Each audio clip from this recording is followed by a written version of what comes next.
श्री स्वामी समर्थ. जय जय स्वामी समर्थ. स्वामी भक्तांनो, आपल्या दैनंदिन जीवनात अनेक अडचणी असतात.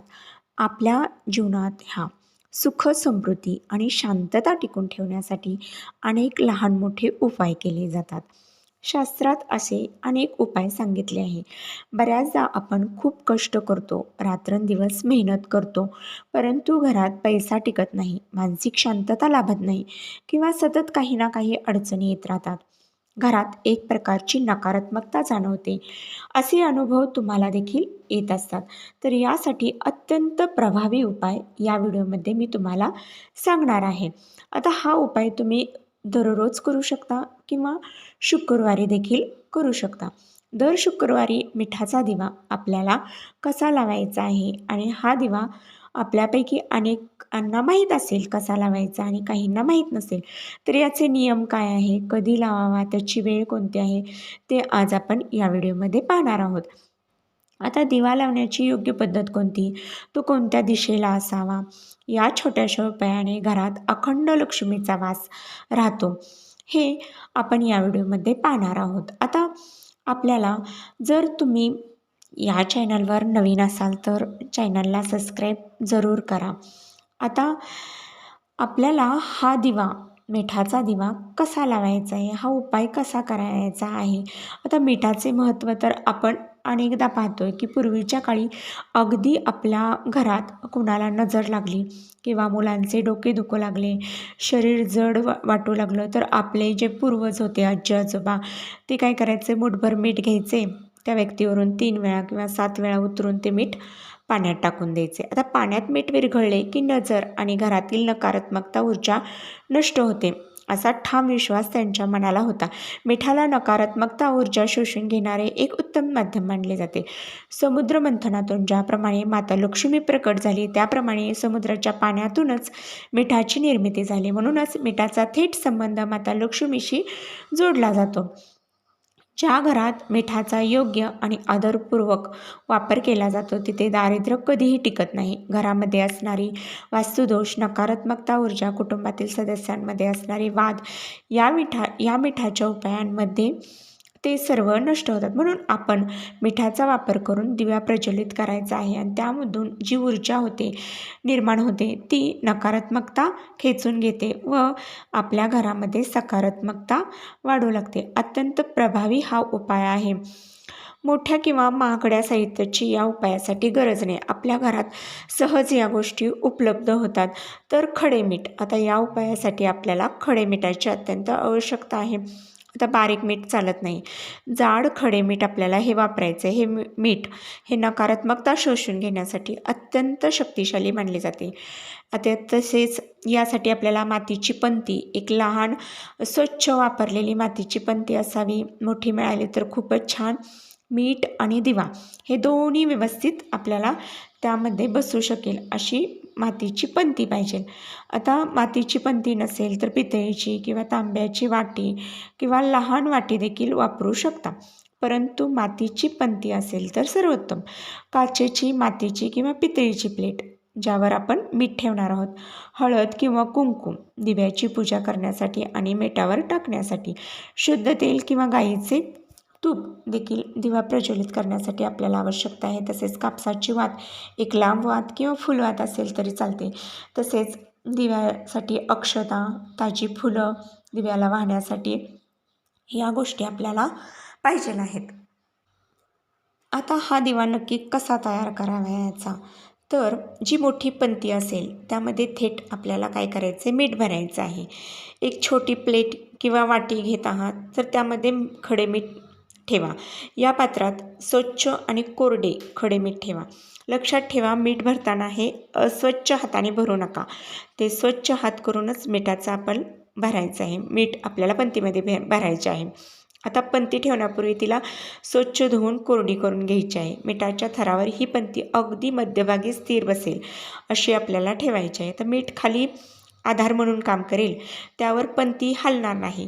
त्यामुळे अशा पद्धतीने आपल्याला ती पंती ठेवायची आहे. पंतीमध्ये शुद्ध तेल किंवा गाईचं तूप असेल तर चालतं. तूप वापरल्यास अतिशय उत्तम, कारण तुपाच्या दिव्याची ऊर्जा ही घरातील वातावरणाला सात्विक बनवते. तूप उपलब्ध नसेल तर तुम्ही तिळाचे तेल किंवा साधे तेल देखील वापरू शकता. त्यामध्ये कापसाची वात व्यवस्थित ठेवायची आहे. आता दिवा लावण्यापूर्वी आपल्याला त्याची आणि मिठाची पूजा करावयाची आहे. मिठावर आणि दिव्याला थोडे हळदी कुंकू वाहायचं आहे. माता लक्ष्मीचे स्मरण करायचे आहे. दिव्याच्या सभोवताली शक्य असल्यास एखादे सुगंधी फूल ठेवायचं आहे. घरात सुगंध निर्माण होण्यासाठी उदबत्ती, धूप, दीप लावायचे आहे. माता लक्ष्मीला स्वच्छता, सौंदर्य आणि सुगंधी वातावरण अत्यंत प्रिय असते. आता शांतपणे ओम लक्ष्मी देवी नमः हा मंत्र तुम्हाला म्हणायचा आहे. दिवा लावण्यानंतर हात जोडून प्रार्थना म्हणायची आहे की हे महालक्ष्मी, दिव्याच्या प्रकाशाने घरातील दुःख, दारिद्र्य, नकारात्मकता दूर कर. घरात अखंड लक्ष्मीचा वास असू देत. असं प्रार्थना आपल्याला दिव्याच्या समोर बसायचं आहे आणि म्हणायचं आहे. आता मिठाचा दिवा ठेवण्यासाठी शास्त्रामध्ये काही ठराविक जागा सांगितलेल्या आहेत. त्यामध्ये आपल्या घराचा ईशान्य कोपरा हा खूप महत्त्वाचा आहे. घराचा ईशान्य कोपरा हा देवतांचा कोपरा मानला जातो. या कोपऱ्यात सकारात्मकता ऊर्जेचा प्रवाह सर्वात जास्त असतो. त्यामुळे तुमच्या घराच्या हॉलमध्ये किंवा मुख्य खोलीच्या ईशान्य कोपऱ्यात हा दिवा ठेवणे अत्यंत शुभ मानले जाते.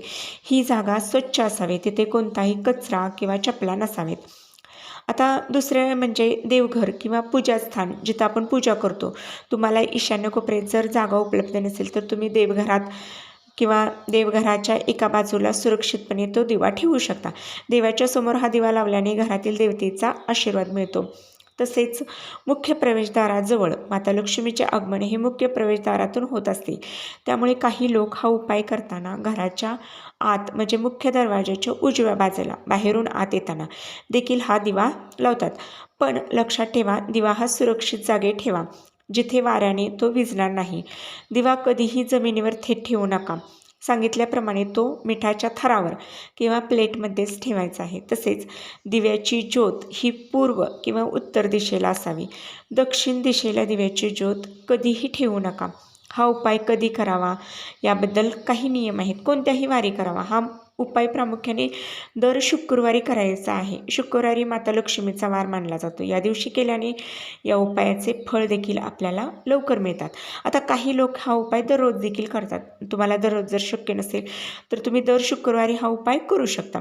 आता हा उपाय कोणत्या वेळी करायचा आहे? हा दिवा लावण्याची सर्वोत्तम वेळ म्हणजे सायंकाळची वेळ 5:30 ते 7च्या दरम्यान तुम्हाला हा दिवा लावायचा आहे. यावेळी घरातील नकारात्मकता ऊर्जा बाहेर पडत असते आणि सकारात्मक ऊर्जेचे आगमन होत असते. म्हणून या काळात हा दिवा लावणे अत्यंत प्रभावी ठरतो. आता दिव्याचे काय करायचे? हा दिवा रात्रभर किंवा स्वतःहून विजेपर्यंत जळून द्यावा. दिव्याला स्वतःहून शांत होऊ द्या. फूंक मारायची नाही किंवा तो हाताने विझवायचा नाही. अनेकाच्या मनात प्रश्न होत असेल की शुक्रवारी दिवा लावल्यानंतर शनिवारी सकाळी त्या मिठाचे आणि पंथीचे काय करायचे? तर हा उपाय केल्यानंतर आपल्याला ते मीठ घ्यायचे आहे. त्यामध्ये नकारात्मकता ऊर्जा शोषून घेतलेली असते. त्यामुळे आपल्याला सकाळी अंघोळ वगैरे आटोपल्यानंतर पूजेच्या जागेवरून तो दिवा किंवा मिठाची प्लेट उचलायची. आता त्या प्लेटमधली मिठाला आपल्याला हात लावायचा नाही. ते कागदाने किंवा चमच्याच्या साहाय्याने कागदात भरून घ्यायचं आणि वाहत्या पाण्यात विसर्जन करायचं. आता वाहते पाणी नसेल तर तुम्ही घरातील बेसिनमध्ये देखील टाकू शकता आणि नंतर पाण्याचा नळ चालू करू शकता. लक्षात ठेवा, हे मीठ घरात कुठेही सांडणार नाही याची काळजी घ्यायची आहे. आणि ते मीठ आपल्याला पुन्हा वापरायचे नाही किंवा आपल्याला घरात जेवणासाठी देखील ते मीठ पुन्हा वापरायचे नाही.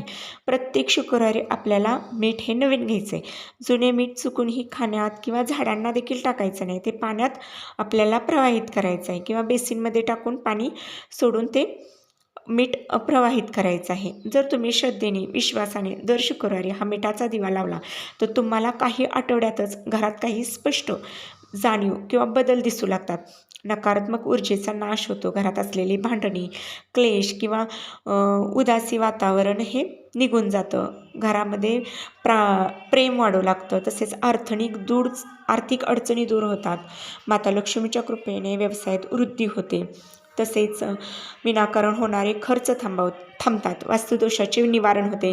घराच्या बांधकामात किंवा दिशेमध्ये काही वास्तुदोष असतील त्यामध्ये ते वास्तुदोष नष्ट होतात. नजरदोष किंवा आजारपणातून मुक्तता होते. घरातील लहान मुलांना किंवा मोठ्या व्यक्तींना देखील वारंवार नजर लागत असते. तर या मिठाचा उपयोग किंवा आपण हा मीठाचा प्रयोग केल्यानंतर ते दूर होतात. आता लक्ष्मी प्राप्तीसाठी आणि घरातील सुखशांतीसाठी आपण दर शुक्रवारी हा अत्यंत सोपा आणि साधा प्रयोग करायला काही हरकत नाही. हा उपाय करण्यासाठी खर्च येत नाही, पण याचे फळ मात्र भरपूर आहे. गरज आहे ती फक्त तुमच्या मनातील विश्वासाची आणि श्रद्धेची.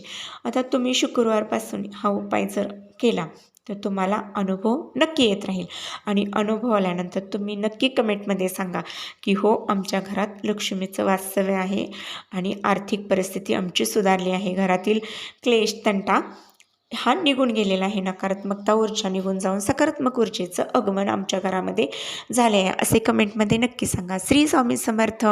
माहिती आवडल्यास नक्की लाईक करा, शेअर करा आणि हो, सबस्क्राईब करा. श्री स्वामी समर्थ. जय जय स्वामी समर्थ.